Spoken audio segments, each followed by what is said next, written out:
Good evening, everyone, both here in the room and those of you who are watching us online. My name is Denis Stolyarov. I'm an assistant curator at Pushkin House. Thank you for joining us tonight. And we have a wonderful panel, and this event was supposed to happen in June, but I feel that it's a good thing that it has been postponed till now, because the book has created such a buzz that it's a bestseller in our bookshop, it's a bestseller at the London Review of Books, and it's a great moment to discuss its history and its role and hopefully its legacy.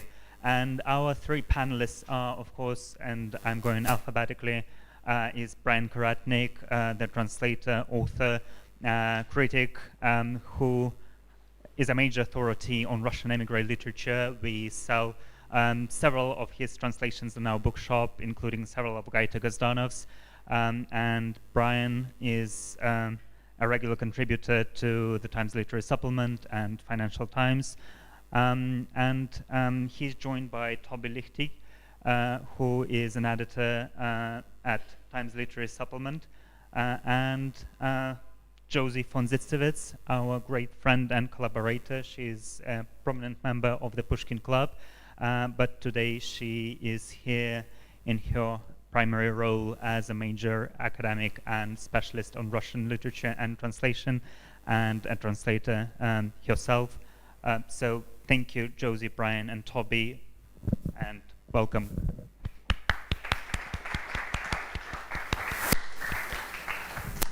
Thanks very much, Dennis. And I just wanted to echo what you said. Thanks to everyone here for coming this evening, and to our online audience for watching at home or in the pub or wherever you're watching.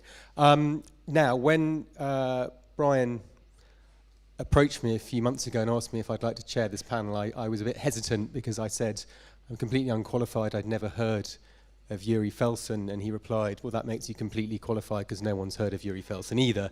Obviously, since then, a few people have, but I thought I would start with the very obvious question of who this man was and how you discovered him, or how you came across him, I should say. Sure, thank you, Toby. Can everyone hear me? Okay, so I suppose I first came across Felsen's name maybe about 10 years ago, when I was working on an anthology of Russian émigré literature, and I was reading through a lot of the criticism of the time, and all of a sudden I came across this name that I'd never really heard of before, which was Yuri Felsen.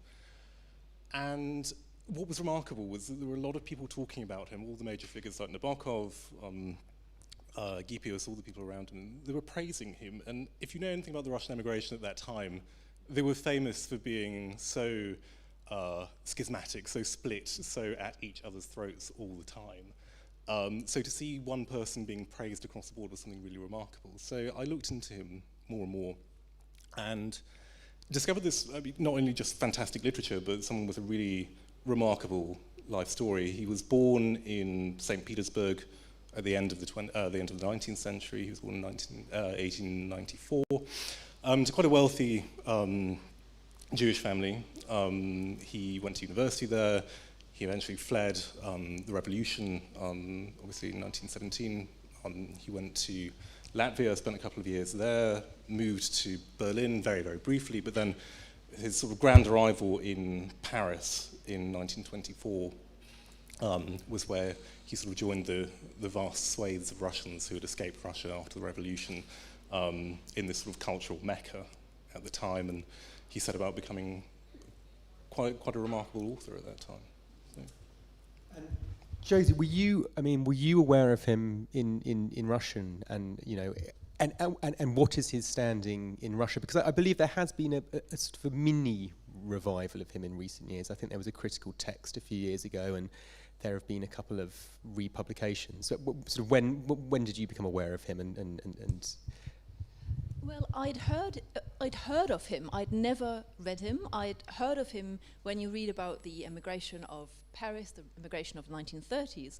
You hear the name mentioned, but I admit to my great shame that I never actually bothered to go and look him up in Russian. And then Bryan was reading from his translation at a translation conference in Cambridge in March or April. And I thought, oh my God, this is amazing writing, and it sounds so good in English. You know, this is a translation, so what's the original? Show me this person. And that's really the first time that I started looking into him in more depth. And I think what most people know about him, he is called one of those Russian Proustians, so one of those younger writers of the emigration who were actually influenced, or who allowed themselves to be influenced by French modernism. So a lot of the 1917 the emigration in the wake of 1917, I should say, involved lots and lots of intellectuals. And many of the older ones were kind of writing in the more traditional style, Russian, the psychological novel, the old time-honored, well-loved prose style. So Bunin, for example, the first Nobel Prize holder, would be an example. And Felsen is part of a generation who actually were not Russocentric in that sense. So they allowed the style, the aesthetics of their chosen country host city. Paris had a very vibrant Russian émigré community by the time, who allowed Paris and French modernism to influence their style. And I think that's perhaps, he's not unique in that sense, but he's definitely part of that group. Was he ever translated into French during his time there? Was he known by the French literary community particularly? Do we know that?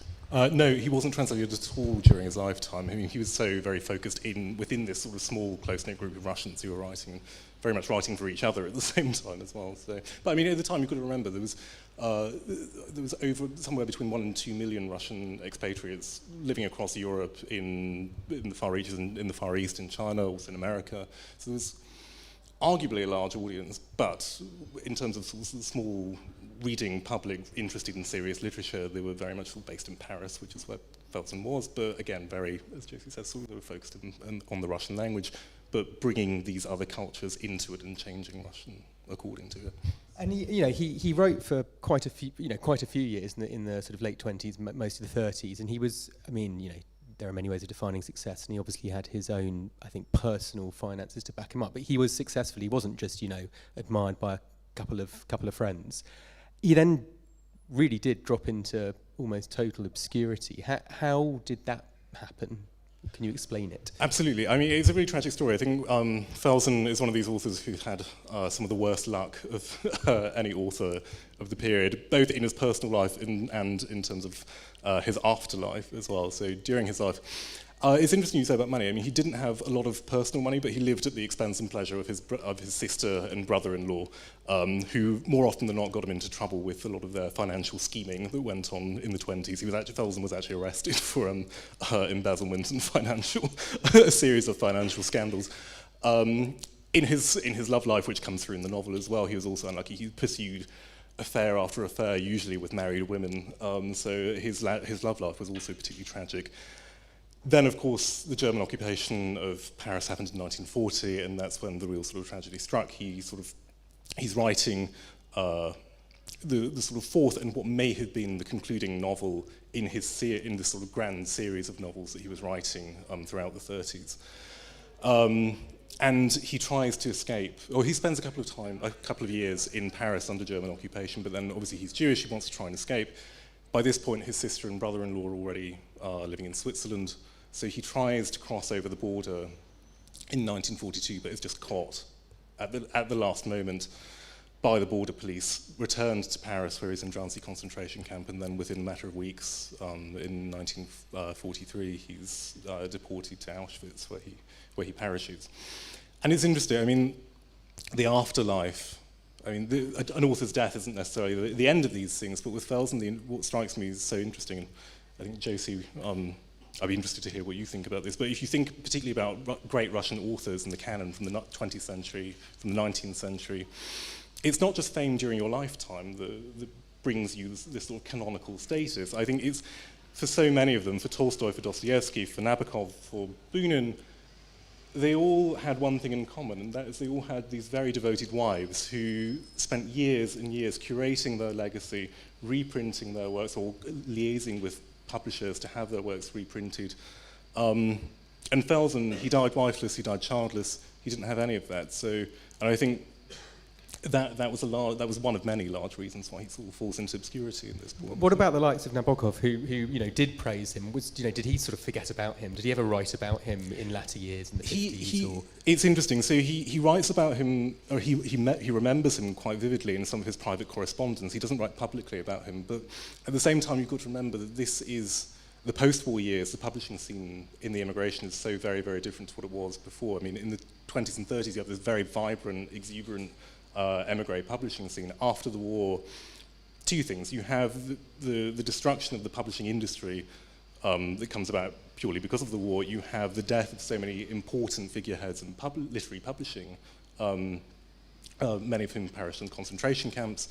You also have the fact that the emigration is getting older. The older generation that Josie was talking about, they're getting older, they're dying, their children are becoming more and more assimilated into the host country's cultures. They're reading in French, they're reading in Spanish, they're reading in English.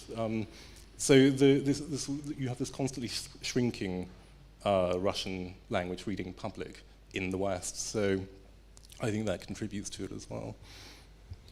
Let's talk a little bit about this book itself. So it's the start of a sequence, and we'll get on to the rest of that sequence later. But this is Deceit, which Bryan has absolutely brilliantly translated. It stars, as its narrator, its unnamed narrator, a kind of avatar of Felsen, and we can talk about that a bit as well in a while. He's a rather neurotic, inward-looking man who is, as Bryan was saying, pursuing a married woman, mostly unrequitedly. You're going to start off by reading a passage, I think, to introduce our character, our Absolutely, narrator. and yeah, no, that's a perfect introduction for it. So, just to give you a background, slightly supplementary to what Toby's just said. This is from one of the opening passages where his friend, an older woman who he lived in a pension with in Berlin, has told him about her niece who's coming to Paris, and this has set off his expectations of great love. So we'll see if they're dashed or not later. But here we go. So, 8th of December. She arrives in 5 days' time. By then, I'll have clarified a small matter that will allow me several months' freedom from having to seek out new ventures. Freedom from worrying with indignity and gall about every little expense. Freedom from putting off the necessary purchases, collars, shirts, neckties. The crucial thing is that it will make life easier and more pleasant when I'm with Lyolia, about whom I'm beginning to think with rapture and hope. Even now I want to show her around Paris, to take her out, entertain her, not to begrudge her time, not to think that somebody somewhere is waiting for me and that I must brace myself for the negotiating table, not to let up and forever be reminded money is vital, how good it is to have it. Why, though, does the knowledge that Lyolia heard is coming here so captivate and uplift me? For so long I spared absolutely no thought for her whatsoever, but something strange and unhealthy began back then, that day in Berlin. Because of her, because in her person, inadvertently so to speak, two wills collided, two desires that were equally intense, alien to one another, having originated long ago and for reasons very likely unclear even to me. I shall attempt to master my mental inertia and put a name to these reasons, to combine them, to wrest them from their mute dormancy, into which everything that befalls us plunges unmarked at the time. I am sufficiently practiced in such acts of remembering, and I have a presentiment, perhaps artificially fabricated, that something brand new is about to commence with Lyolia's arrival, which means that my old, especially those old associations with her, must be tied up and put in order. I'm glad even that between this mysterious last minute, here in this room, in this solitude, a minute yet blind and merely conjuring Lyolia's arrival, that between this and her first friendly smile at the station in 5 days' time, all those wearisome tasks will be carried out before the feast, whose purpose is to prepare me for some great happiness. Very nice. And we get a very nice sense of him as a character there and his early hope, his belief that great happiness is going to befall him. I'm going to ask you this one, Josie.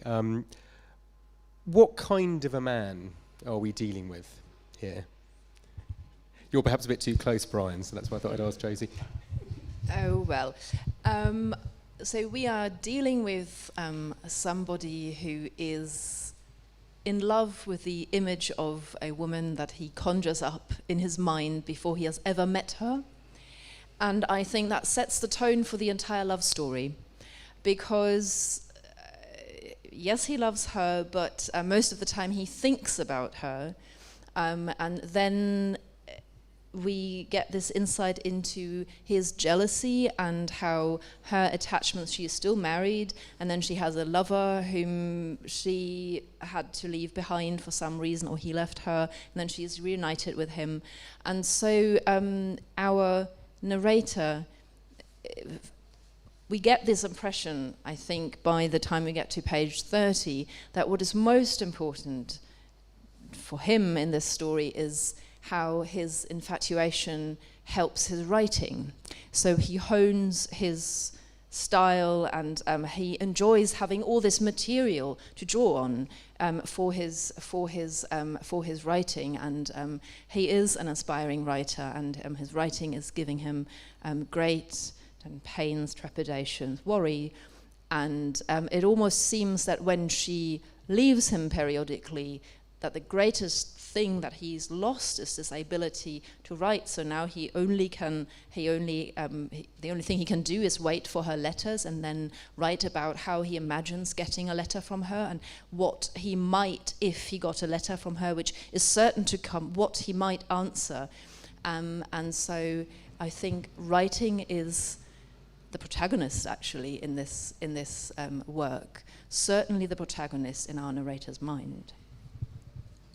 It's worth saying that it mostly takes the form of his diary. I mean, there are letters as well as Josie says, and there are a couple of very amusing refrains where he sort of talks about having to put in tedious details, but he's putting them there for posterity because he's hoping someone will pick up this diary. So there's a real self-consciousness there, which I think is very amusingly dealt with by the author.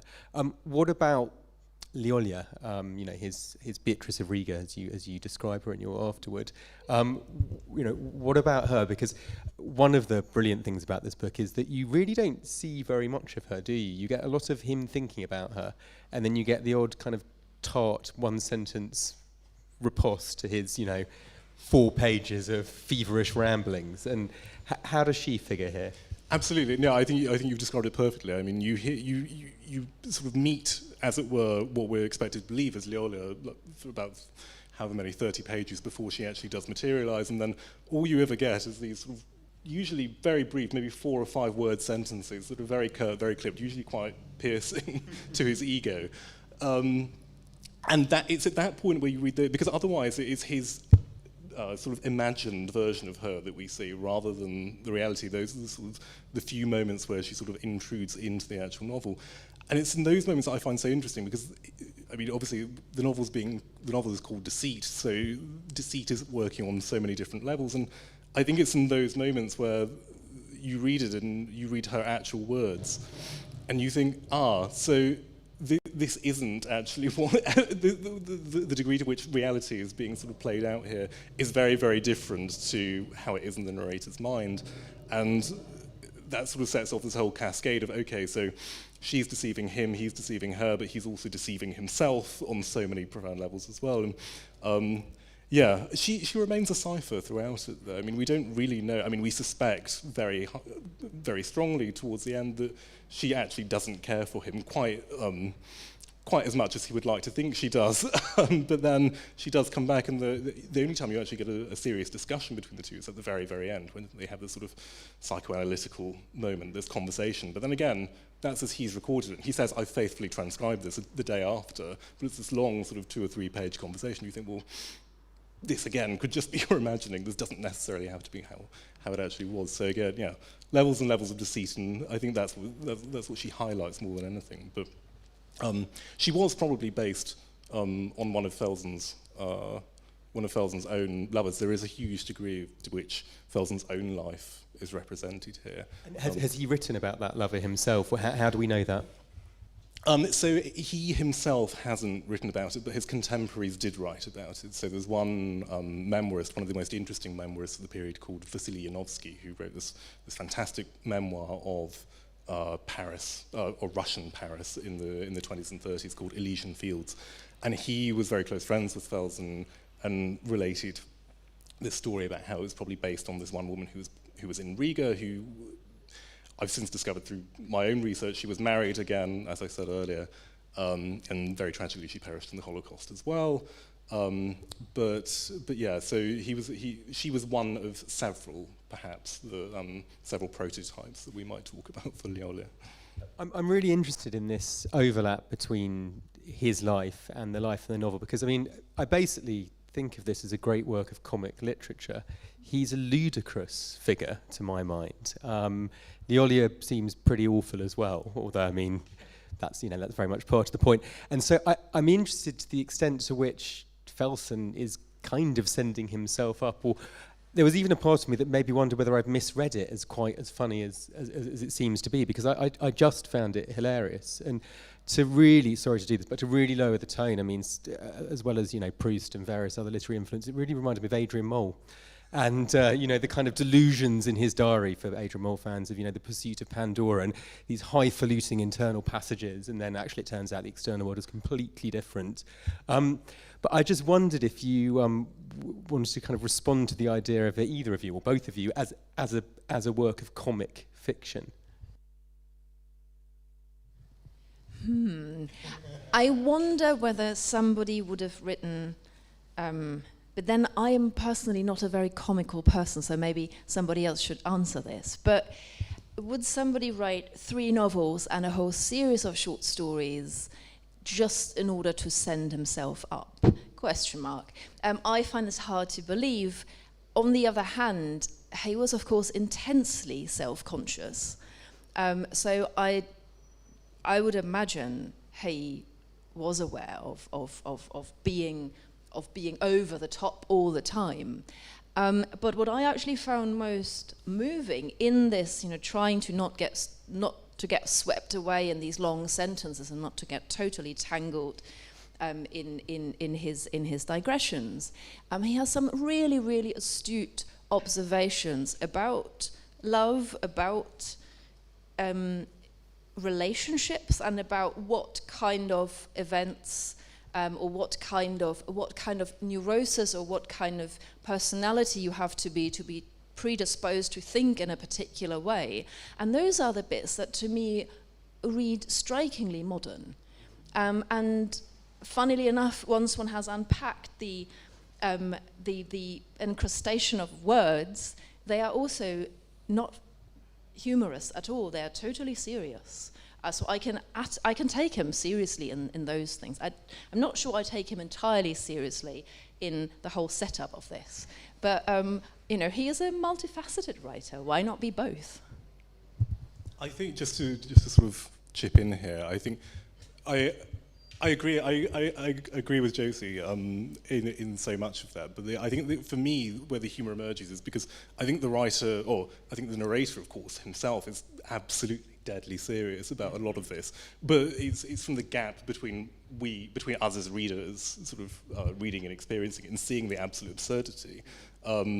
And whether or not Felsen himself saw that, I'm not sure. I think he probably did. I think in order to write it, you have to, because there are these absolutely wonderful comic moments. I mean, towards the end, he goes on this very abortive trip to this sort of seaside resort in Normandy, where he's trying to win Lyolia's affections back, but there's a third wheel in the form of a friend called Bobby, whom he hates. But it turns out that he, of course, himself is the third wheel through all of this, and he imagines them sort of going back to her bedroom in the hotel, and he conjures up this whole idea where he's going to hide in the garden outside and then jump in and surprise her. It's just these completely absurd things that he thinks about. And there's so much comic element in that. But then also just in his tone as well, there are very subtle forms of humour, or perhaps a very cruel sense of humour as well. There's a sort of mordancy to a lot of what he writes in the tone, or maybe a sort of sardonic wit, we might call it as well. He becomes obsessed with the idea of catching them just so he can prove he's right, and that Yes. sort of that kind of takes everything over, doesn't it? Exactly. And there are particularly when they go away to that seaside resort, there are some wonderful comic moments. There's one bit where he asks Lola to dance, and she says no, and then Bobby comes over and says, "Will you dance?" And she says, "Yes, of course." And they kind of get swept up in his arms, and the narrator says, "I'm sure she didn't mean to offend me. It must have been some sort of mistake." Exactly. The delusion that runs through it is really, really brilliant. Talking of the sort of the seriousness, I mean, I detect quite a bit of Freud here. I mean, there was at one point there was a reference to sort of the charge and discharge of emotion, which reminded me of Beyond the Pleasure Principle. I have no idea whether he read that.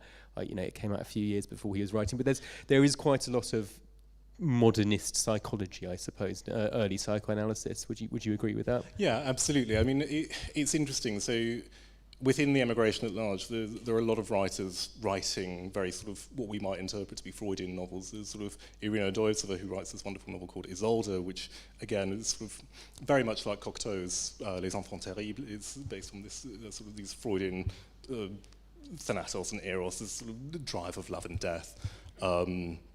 And in Felsen, you've got this very different thing, but also arguably Freudian. The interesting thing is whether there's no record that Felsen himself ever read Freud, but I think with Freud we can talk about it was so much in the ether at that point, and whether you get the idea direct from him or you get it second hand, which is what Nabokov talks about in this era, how everyone knows about Freud but no one's read him.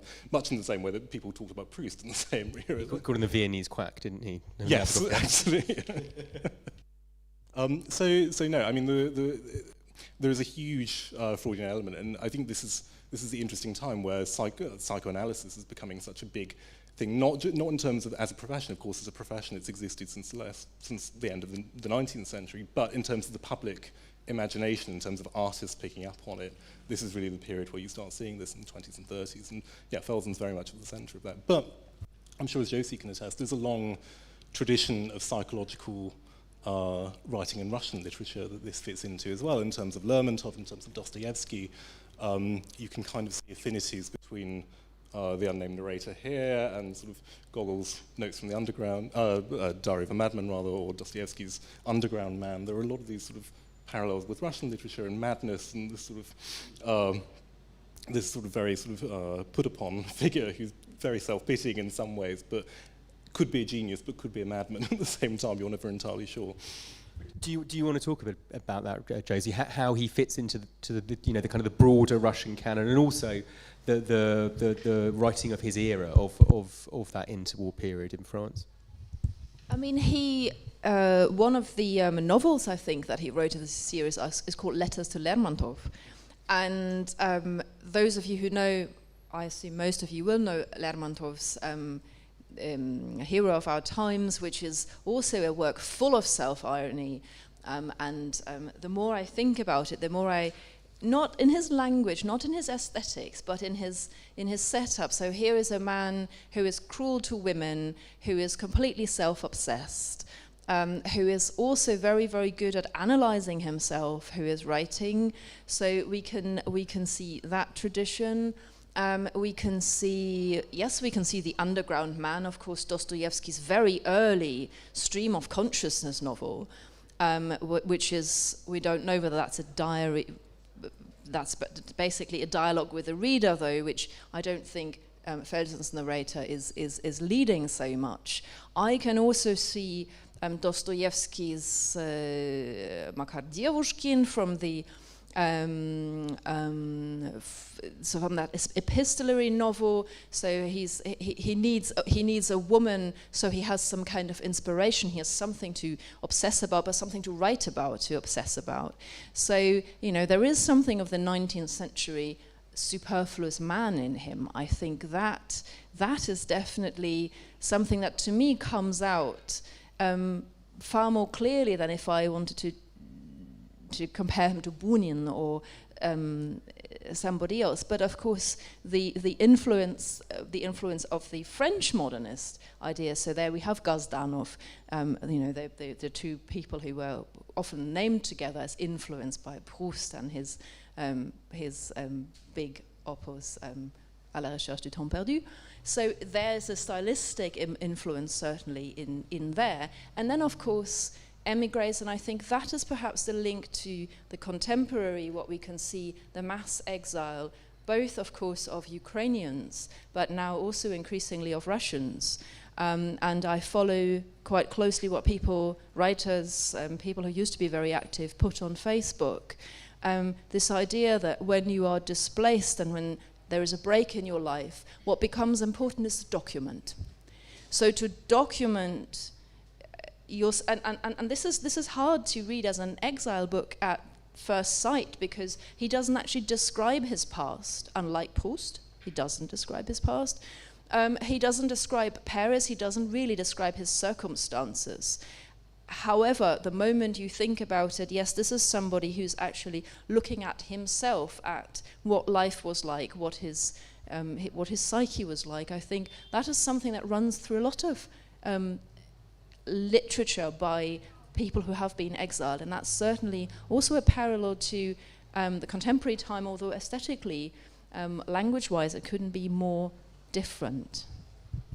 I guess this is a very good time to bring in the politics of it. And so Eric Nyman, a distinguished scholar who reviewed this book for my pages in the TLS, and he's not a huge fan of Felsen. I mean, it was a very interesting piece. I think we can all agree, but he felt he came up short, and he felt that Nabokov only liked him because he wasn't a threat, and various other things. We won't go into that now, but he felt that Felsen's refusal to engage with totalitarianism and his past made him, I don't think he used the word apolitical, but the sense was that he was an apolitical writer. He didn't engage with politics. That was central to his aesthetic. And, you know, we shouldn't try to posit him as doing anything political. You completely disagree with this, Bryan, and I'd just like to get your response to that. No, I do disagree with it. And I think the reason's not a personal reason. The reason is because Felsen himself talks about this as being a very different thing. So in 1936, he's interviewed. A lot of the émigré journals do they were very popular doing these so-called enquêtes or questionnaires with famous authors at the time. And Felsen responded to one of these, and one of the questions in it was, how to which literary trend or school or movement do you associate, or with which one of these do you associate yourself? And Felsen says, I find it difficult to answer this, but he sort of says maybe sort of neo-romanticism. And he says, yes, I write about love, but I write about love in opposition to the barbarism that's going on all around today, in opposition to this sort of the dissociation of the individual in these collectivist societies. So for him, it was absolutely essential to be writing this deeply, and it was a political choice, to write about this deeply individual, possibly the most individual sort of literature you can get, this very sort of personal diary, this record of a human life, and to write about love, and to write about these things. So, I mean, it's easy to sort of miss it when you read it, of course. You sort of read this, and Jose's absolutely right, there are no sort of immediate politics as you're reading it. You don't even know where he lives, particularly in no, Paris. You've got no idea. I mean, there are a couple of details. I mean, we assume that Lola comes into the Gare de l'Est just because we know that she's coming from Berlin, but he doesn't describe it. He doesn't describe the buildings. Unlike Gazdanov, where you get these long walks around Paris and you can literally plot the route on them. We've got no idea where Felsen's going. We don't even know if he lives in the west, on the Rive Gauche or the Rive Droit. We've got absolutely no idea about any of these things. But no, in terms of this sort of ethos and why he's writing this kind of literature, for him it is a very political decision. And if you read his essays time and again, he's talking about this profound opposition to the sort of collectivist societies that are going on in this time. So not just Nazi Germany, but also in the Soviet Union. And he's constantly sort of thinking how art can respond to this, which was a huge question in the whole emigration at the time, because they were caught between a rock and a hard place. They'd seen what Bolshevism did to Russia during the revolution and the immediate aftermath during the Civil War, and then there were first-hand witnesses to sort of fascism's proliferation throughout Europe in the 1920s and 30s. So it was an acute sort of question for artists to be thinking about here, and I think Felsen's thinking no less than any other. And I think that question is as relevant now as it ever has been. So it makes it a very contemporary novel in many ways. Style.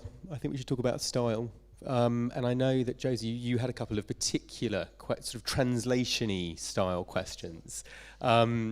And I think you were going to read another passage for us as well, Bryan. I don't know. Should we start with kind of translation difficulties and both Felsen's approach to language and how we deal with that in English?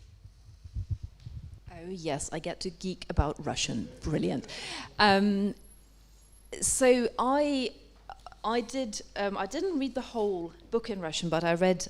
It's actually available online. You can get it online, and you can also purchase an online copy very easily. So, but I was actually wondering why people write about Felsen, why they're getting into his, that he's so utterly heavy, and that he's so utterly, he has all these weird adjectives and so on.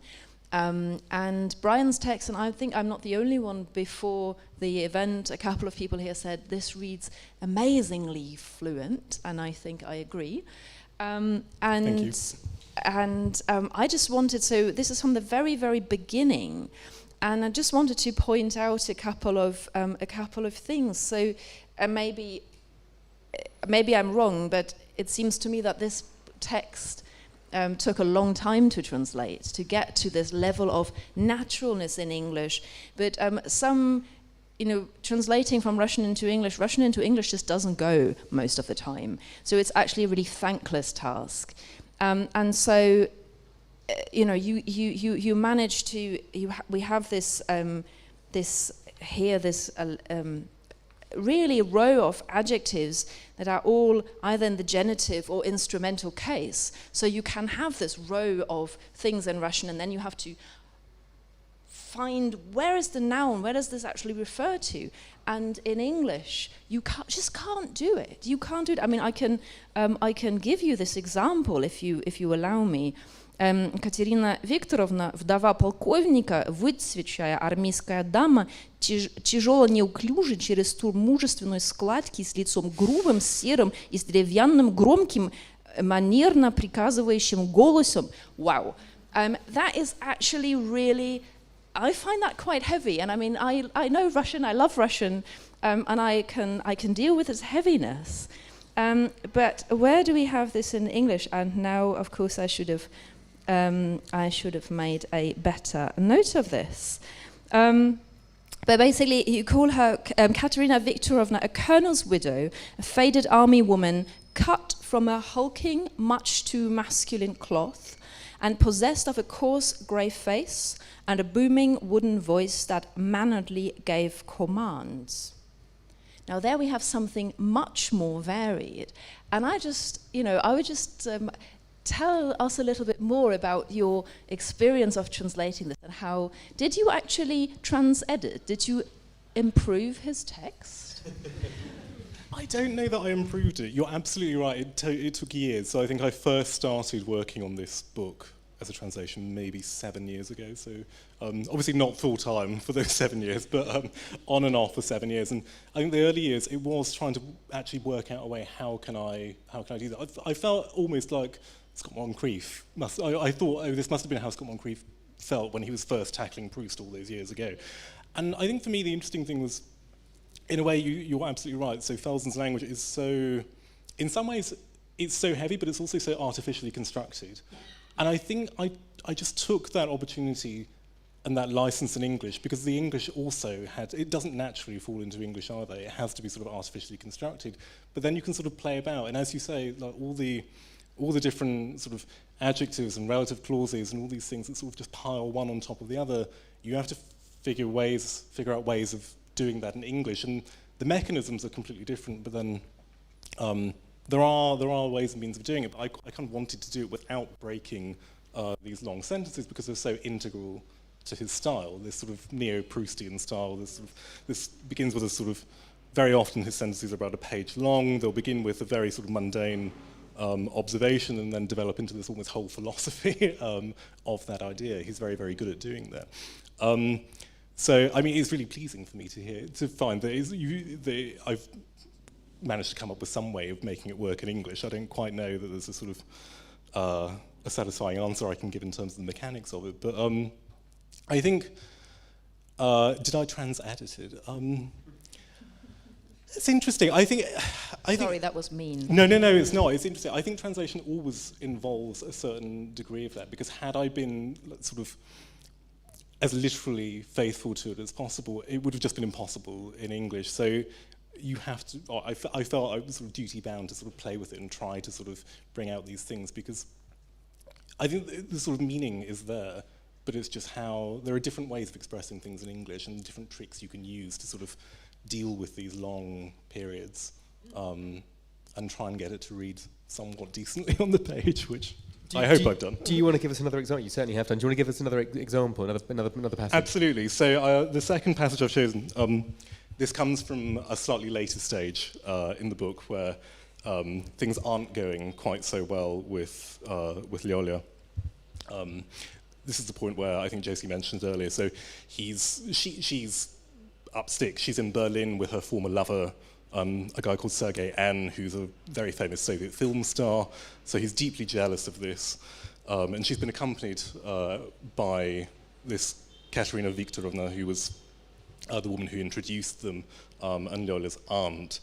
And he's been waiting for days, or weeks even, to receive a letter from her, and now he's finally received a letter.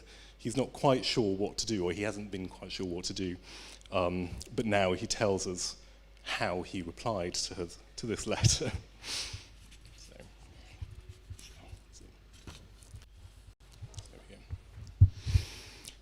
26th of June. Just yesterday, towards evening, after 2 solitary days without any obligations that might otherwise have justified my idleness, I suddenly realised that I could put it off no longer, and forced myself to write the most rational and detailed response that I could muster. Soon enough, however, I got carried away, and the result was a feverish missive. At long last, I realised I could satisfy all my unforgotten grievances, bearing into reality my lengthy quarrel with Lyolia, which until now had been imaginary and devoid of purpose. What I really wanted, beastly though it was to hurt Lyolia, to crush her mercilessly, by pointing out, in a friendly enough way of course, that in a position such as hers, one so patently desperate and absurd, she couldn't remain forcibly bound to Sergei N, couldn't remain dependent on him financially, and not look for a way out. I was in fact furious at the thought that Lyolia had sacrificed me for the sake of this situation. If only, with words that were pure and courageous, I'd prevented this, fought it, assuming responsibility for all my rebukes. But no, out of caution or feigned delicacy, I prefer to avail myself of another stratagem, one typical of so many, which consists in alluding to the opinion of others, presumed or imagined, and under that protection, uttering all the poisonous, dangerous, wicked things that I could otherwise neither say nor write. A common enough formula. I myself am tolerant and broad-minded, but just think of your parents. In other instances, your friends, your critics, your jurors. They won't see eye to eye, and they'll argue as follows. I invoked Katerina Viktorovna's undoubted objection. The poor woman, I wrote. I can just imagine how embarrassed she must feel, how awkward it must be for her to witness your relations, and to be made to partake in them herself. Well, and what with her sense of independence and those old-fashioned sensibilities of hers. Of my own dissatisfaction, I wrote with restraint, that being so far away, I could not judge, that from the very day of her departure, I'd resolved not to interfere, that when all is said and done, I trust her judgments in those trickier moments. And in a few brief words, I described my days, and as so often happens, I recounted only the most recent events that cast me in a worthy light. I think that brilliantly captures him and the whole book, because it's completely hilarious, and he's both incredibly perspicacious and self-aware and totally deluded. Absolutely, that's a perfect way of putting it. And that's where all the humour comes from. So, yeah, that was really lovely. We don't have an awful lot of time, and I'm going to come to questions in a sec. But I wanted to ask a couple of things. Firstly, we've talked about his other books. I really don't know the answer to this question at all, so I'm particularly interested. What are the other books? I mean, we mentioned the Lermontov one, but would you be translating them? So I hope so. So I mean, this we should say. So what he was doing was trying to create this neo-Proustian project. So we have surviving 3 novels, all of which interlink with each other, and then about half a dozen, or just over half a dozen short stories also which interlink with the main story, with the recurring characters and the same set of events. And he was working on a 4th, well, he just completed a 4th one by the time he perished in Auschwitz, but the manuscript for that was tragically lost. So how it was all going to be stitched together in the end, we're not entirely sure today. That's still a sort of question that's up in the air. In terms of translating them, I'd absolutely love to, and I think Jess Charnlow, my wonderful publisher who took such a gamble on this book in the first place, we're very keen to do it. It's an interesting time, to say the least, for Russian translation at the moment, because traditionally a lot of the funding options open to publishers both here, Europe, America, they're no longer available because of sanctions, rightly so, but it's created this sort of interesting space at the moment where no one's quite sure how we're going to progress with this, but very much hoping to do the other 2 novels, which progress the relationship into even darker and deeper turmoil. You've obviously read both of them. Absolutely, yeah. And is Leolia at the centre of that, or is it? Oh yes. It's all okay. Yeah. So oh yes. So the second book is again in a diary form, but it's more sort of one long monologue rather than sort of separate diary entries. And then the 3rd one is comprised of letters that he writes to her when she's absconded to Cannes and is having a lovely time down in the south of France. And it's about trying to make her jealous, and he's trying to win her back in doing so. And this sort of concatenation of jealousy and deceit sort of accumulates or snowballs, however you might want to think of that.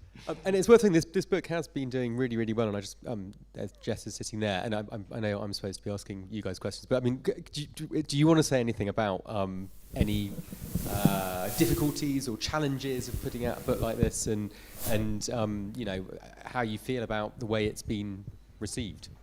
Yeah, well, I'm still amazed that it hadn't been snapped up by someone else. I mean, the way Bryan presented it to me, and I feel gratitude. I feel I was presented with an amazing opportunity. And Felsen's story, I mean, I'd only read a short sample and kind of committed to it on that alone. So it was quite a strange and unnerving thing to publish something I hadn't actually read. But it was just clear to me that it was going to be of interest. That this was a writer who had been greatly admired, his work kind of forgotten and lost, writing during such an important period of time. It seemed obvious, and I'm still, I think I feel very, very lucky to have had the chance to publish it, and it's been an exciting thing for a small publishing house like mine to have got the attention that it has through this book. And, you know, we had no idea what the context would be, and I think I was worried earlier in the year what Ukraine would mean. I mean, not that it was something to be worrying about, but as an aside, I thought, well, this might not be work in our favour, and I think it's just led to even greater interest in Felsen's story as an exiled writer. So it's just, it's felt very timely, strangely, but which was obviously not part of the decision to publish it. So I really hope we can do the next 2 books if we can find the money. Would anyone else like to ask some questions? Any questions? The hand over there.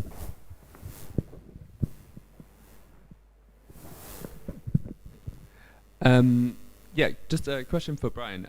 So Felsen moved to Paris in, do you say 1924? Like sort of mid-1920s? So he arrived in Paris. We're not entirely sure on the date. It's either December 23 or beginning of 1924, around about then. Sure. So no, I was just wondering, because obviously this is a very big time for kind of modernism in France and surrealism and these kind of movements. And I'm just wondering whether or not the Russian émigré movement and the kind of surrealists and the French modernists ever sort of collide socially or sort of in an active artistic way. That's a really interesting question. I mean, you do have some clouding, because of course this is the era of Paris and the great area of cafes in Paris where artists are coming together, they're sitting at the tables, they're sort of fighting amongst each other. All these people sort of going to La Rotonde or Le Dôme, all these great cafes, and there are a couple of accounts, not particularly in terms of Felsen, but in terms of other émigrés who are there at that period. Again, because of the language barrier, it doesn't happen so often with writers, but you get a lot of artists and sort of artist writers. So figures like Boris Poplavsky, for instance, who studied at the École Grand Chaumier. He knew a lot of the Dadaists and Surrealists, and he was very much sort of integrated into that. So it was very much sort of particularly what we call the young generation of Russian émigrés in this period, or the younger generation. So they were much more open to and receptive to the sort of culture and the art of their host countries, whereas the sort of older generation saw it as their mission to sort of preserve Russian culture and sort of transmit Russian culture, whereas the younger ones were much more interested in sort of learning from the host countries. So yeah, you do find that, but again, much more in terms of visual arts and to an extent in terms of music as well. So. Any other questions?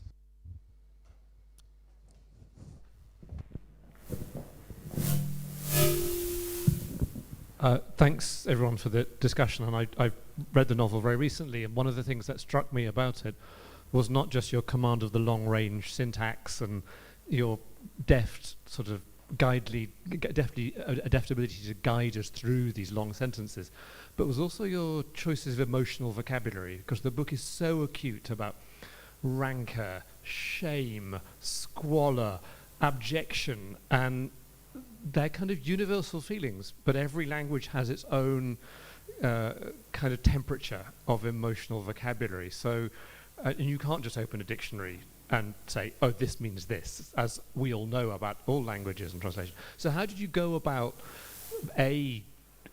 sensing Felsen's emotional world, or the emotional world of the narrator, and then finding an English vocabulary, which I greatly enjoyed, because there were some lovely period touches where I thought, that's not a word I would ever use, but it's taken me back to something I might have read from the interwar period. So could you talk us through that micro work, which I think is such a significant part of the text? Sure, thank you for that question. Sorry about that. There we go.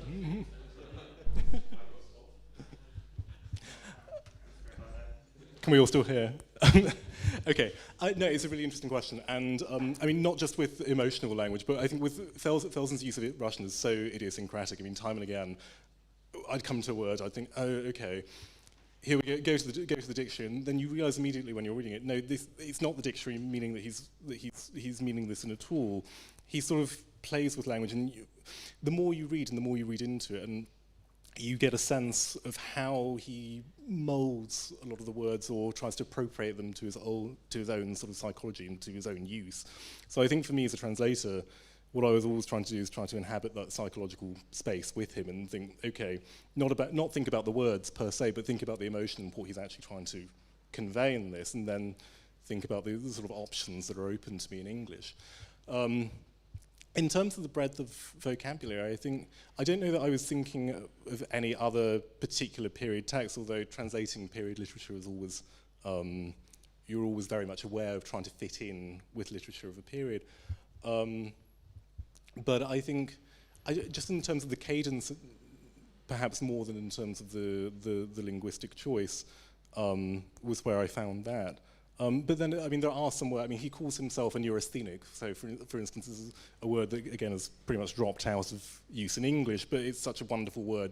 And it encapsulates so much of the period at the time and how people viewed their own psychology and their own emotional state and their own sort of swaying passions. So yeah, I think, again, it was very much a case of chucking out the dictionary and sort of responding to the text as a sort of psychological experience, and then really finding the sort of thesaurus in English and the dictionary in English and seeing what was used when and doing all that sort of work. So I don't know if that's entirely answered your question, but some of it, hopefully.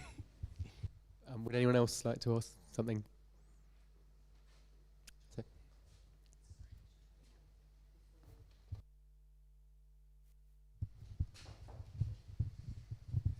First of all, thank you very much for that. It was really interesting. And I just finished the book today, actually, which I also thought was fascinating and obviously very fluently translated.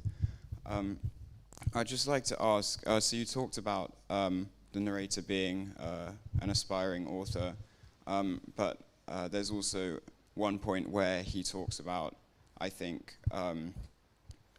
talks about how what he's writing is something that makes him look like a bad person or something along those lines. And I was wondering why you think it is that he fosters this vain hope that one day his diary or notes will be read carefully by someone.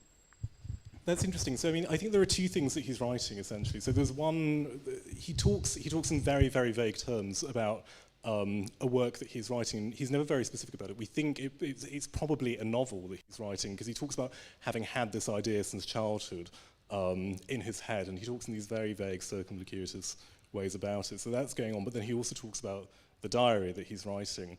And it's interesting, because he worries constantly about it falling into the wrong hands or people reading it, but then there also seems to be this almost Tolstoyan impetus that he has of wanting his future, the woman whom he's going to fall in love with, to read as well. But it's interesting because we assume that that's not going to be Lola, because there's so much about her and so much negativity about her in it as well.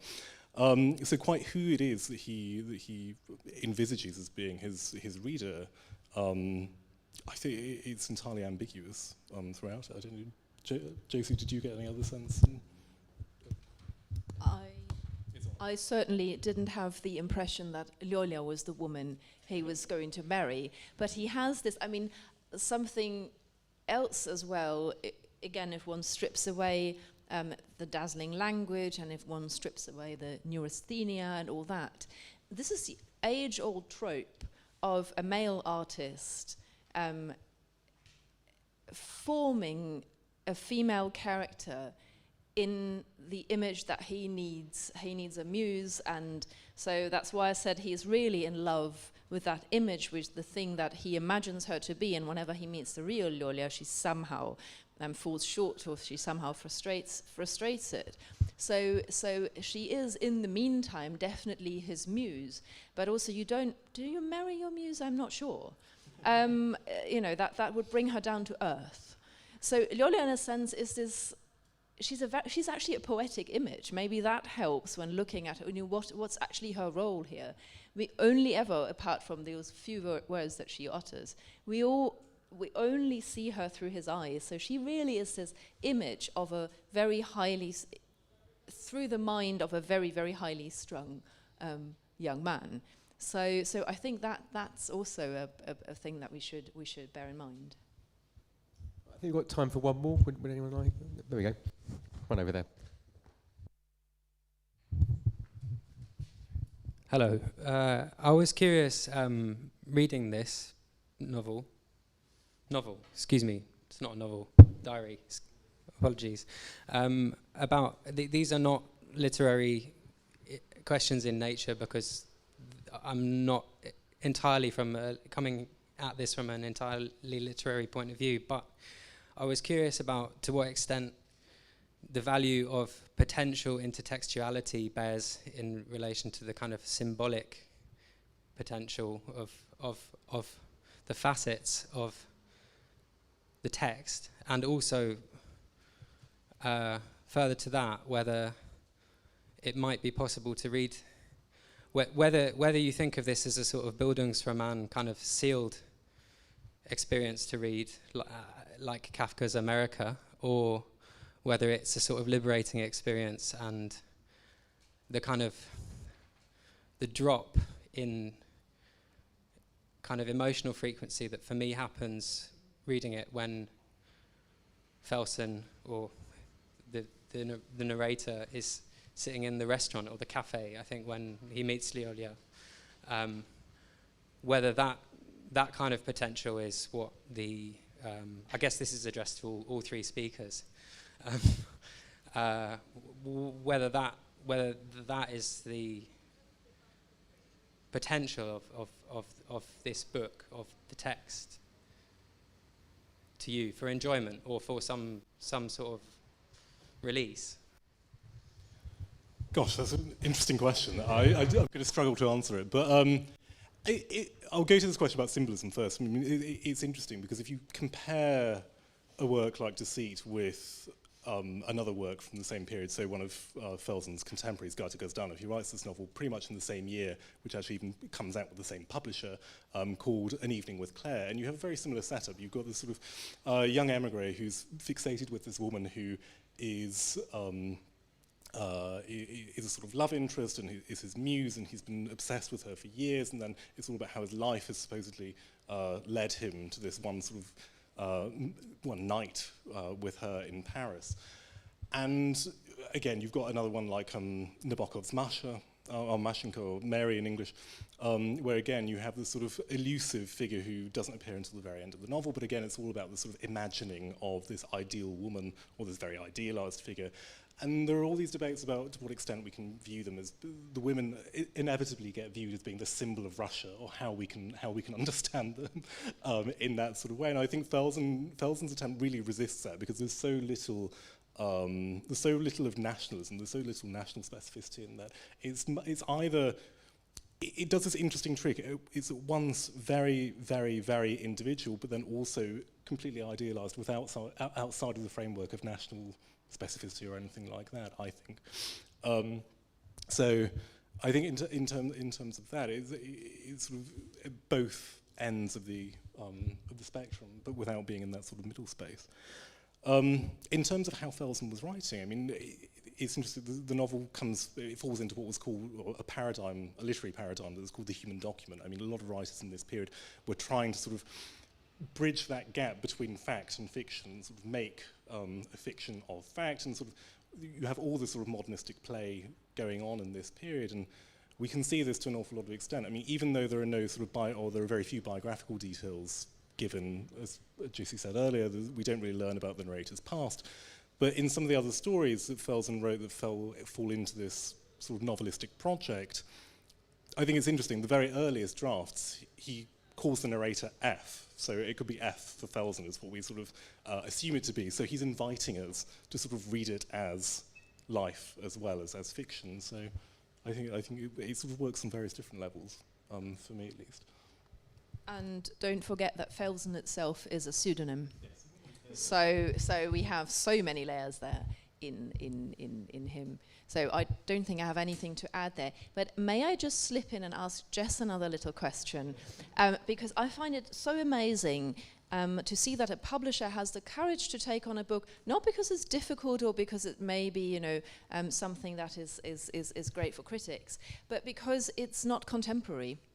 And so a translation from a time that's basically 100 years old, this book. Is that something you do regularly? Is that something, what made you do that? I mean, I totally understand, if you've read part of this manuscript, I had the same experience after hearing Bryan read. But how did that work? It's not something I do regularly in terms of the specific time period, but in terms of something unconventional in kind of current trends, it is something that I do often. So in that sense, it did sort of fit within the overall project of what I'm trying to do, that it felt unusual, but also drawn from a period of great modernist literature, and something that should be available to an English readership. I think if I can just quickly add to that as well, one of the reasons that I pitched the book to Jess in the first place, prototype was set up in, I think, what was it, 2018 or 2017?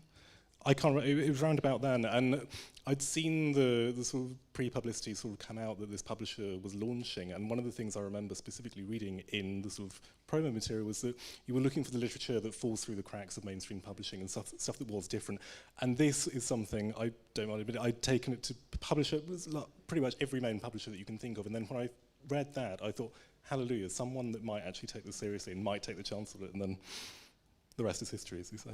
I'm going to ask one more greedy question related to that, which is that you and Prototype and Jess are flying the flag for Felsen here, and hopefully there will be the two other books. There was a critical study, I think, in Russian a few years ago. I think there was an essay in French maybe 2 or 3 years ago. Is anyone else anywhere else that we know of translating him at the moment or thinking about him?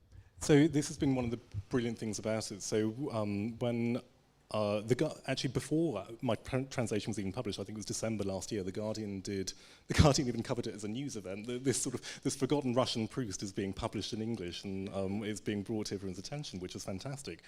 And off the back of that, I think within the space of 1 or 2 weeks, we had publishers all over, in France, in Holland, in Norway, in Spain, everywhere, sort of writing to us and saying, how can we bring this into these languages? So I think at the moment there's a French translation underway, there's a Norwegian translation underway, there's Dutch, there's Spanish, so he's going to be everywhere soon, which is a wonderful thing. So. Start of the curve. Well, thank you so much, Bryan, and Josie as well, and to everyone for coming and for watching. And yeah, I think that was fascinating. Thank you.